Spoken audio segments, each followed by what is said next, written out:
Hello students, आज हम लोग यूजी सेम 2 के लिए इंटीग्रल कैलकुलस से क्वेश्चन सॉल्व कर रहे हैं। तो आइए, एक स्पेशल टाइप का क्वेश्चन होता है, उसके लिए फार्मूला है और उस टाइप के क्वेश्चन हम तो देखिए, अगर इस तरह का कोई इंटीग्रल हो, एग्जाम्पल से अच्छी तरह समझ सकते हैं आप। Integral of dx upon 1 plus x into square root of 1 plus x. तो इसको L कहा गया है, इसको M कहा गया है यहाँ पर इस क्वेश्चन में। तो इस तरह का कभी L जो होगा वो क्वाड्रेटिक होगा, M जो होगा वो लीनियर होगा, कभी बाहर जो L है वह लीनियर होगा और जो अंदर M है वह क्वाड्रेटिक होगा, कभी दोनों क्वाड्रेटिक होंगे। तो इसके लिए कुछ सब्स्टिट्यूशन होता है कि L M सब्स्टिट्यूशन माने क्या सब्स्टिट्यूट करेंगे। तो अगर L फंक्शन L लीनियर हो और M भी लीनियर हो तो हम लोग सब्स्टिट्यूट करेंगे M को टी स्क्वायर या जेड स्क्वायर के बराबर। फिर देखिए इसका एग्जाम्पल ये, तो हम इसको जेड स्क्वायर मानेंगे रूट के अंदर वाले को। अच्छा, अगर L क्वाड्रेटिक हो और M जो है जो ब्रैकेट स्क्वायर रूट में है वह लीनियर हो। एग्जाम्पल देखिए, dx upon 1 plus x square into square root of 1 plus x. Suppose कर लीजिए कि ऐसा है, चाहे ऐसा है, कोई फंक्शन है जो स्क्वायर रूट के बाहर है वह है क्वाड्रेटिक, स्क्वायर रूट के अंदर है वह लीनियर है। यहाँ देख लीजिए। तो हम सपोज करते हैं कि M को हम सपोज करते हैं टी स्क्वायर, वो उसी के तरह। तो इसको सपोज करेंगे हम टी स्क्वायर हो या जेड स्क्वायर हो, एक्सेप्ट एक्स को छोड़ के वाई भी ले सकते हैं।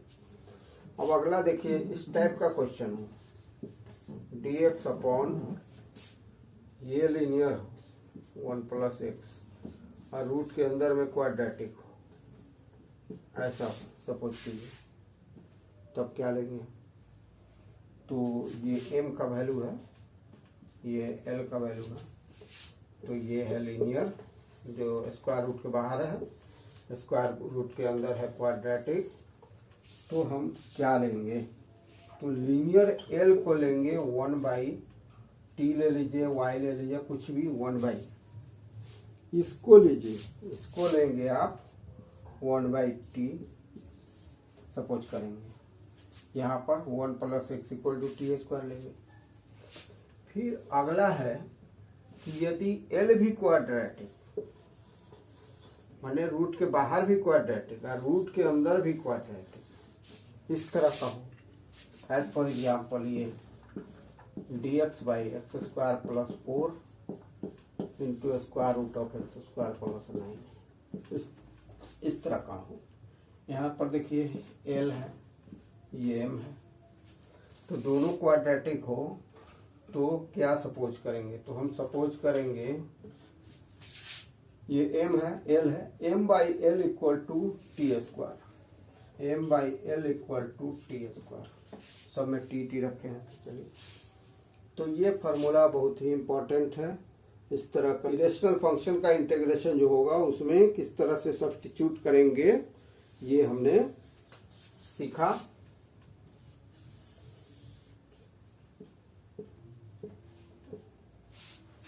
चार तरह के क्वेश्चन हुए, एक तरह का ये हुआ, दूसरा ये हुआ, तीसरा ये हुआ, चौथा ये। 4 तरह के क्वेश्चन का सब्स्टिट्यूशन किस तरह का होगा ये हमने बताया। अब इस पर बेस्ड क्वेश्चन सॉल्व करना जरूरी होगा। तो स्टूडेंट्स, आइए हम लोग 2 क्वेश्चन सॉल्व करें। सॉल्यूशन मतलब इंटीग्रेट करना है। तो अभी हमने बतलाया था कि integral dx upon L root M, अगर L लीनियर हो एल के बदले आप पी क्यू भी रख सकते हैं, एक्स वाई भी रख सकते हैं। एम अगर लीनियर हो, दोनों लीनियर हो, तो हम एम को सपोज करते हैं जेड स्क्वायर। दोनों लीनियर होगा तो एम को सपोज करेंगे जेड स्क्वायर या टी स्क्वायर। हमने फार्मूला में तो टी स्क्वायर बताया था, लेकिन आप कुछ भी एक्सेप्ट एक्स कुछ भी रख सकते हैं। तो यहाँ पर देखिए यह भी लीनियर है और यह भी लीनियर है, मतलब रूट के अंदर रूट के बाहर दोनों लीनियर है। तो किसको सपोज करेंगे? इसको सपोज करेंगे हम जेड स्क्वायर। मतलब लेट रूट के अंदर जो है 1 + x = जेड स्क्वायर मान लेंगे। अब दोनों तरफ डिफ्रेंशिएट करेंगे तो dx = 2z dz। अब देखिए 2 + x का वैल्यू निकालना होगा, तो x का वैल्यू क्या आएगा? x = z² - 1। तो 2 + x = क्या आएगा? तो 2 + z² - 1 = z² + 1। 2 - 1 तो 1। तो इस तरह से 2 + x का वैल्यू आया z² + 1।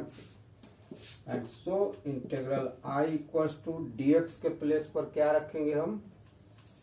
2z dz। In the place of dx we put 2z dz। Okay है। और 2 + x की जगह पर हम z² + 1 रखेंगे, और फिर स्क्वायर रूट के अंदर क्या रखेंगे? 1 + x के बदले z² रखेंगे। समझ में आ गया होगा?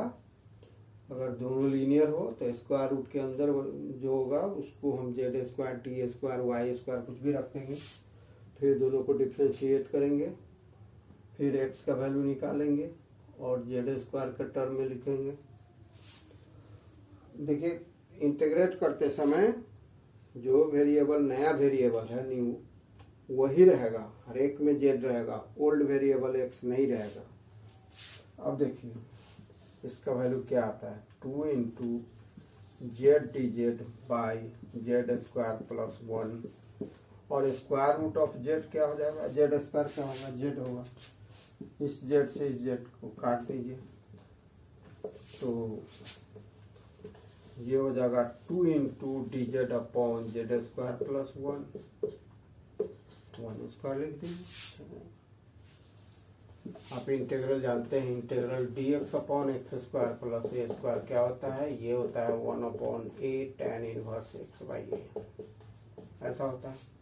तो इसका वैल्यू क्या आ जाएगा? 2 × tan 1 z/1 = 2 tan 1 z के बदले आप क्या रखेंगे? यहाँ देख लीजिए 1 + x है, लेकिन z² का वैल्यू है 1 + x। यहाँ पर z आया है तो स्क्वायर रूट चढ़ जाएगा, plus constant of integration c रख दीजिए।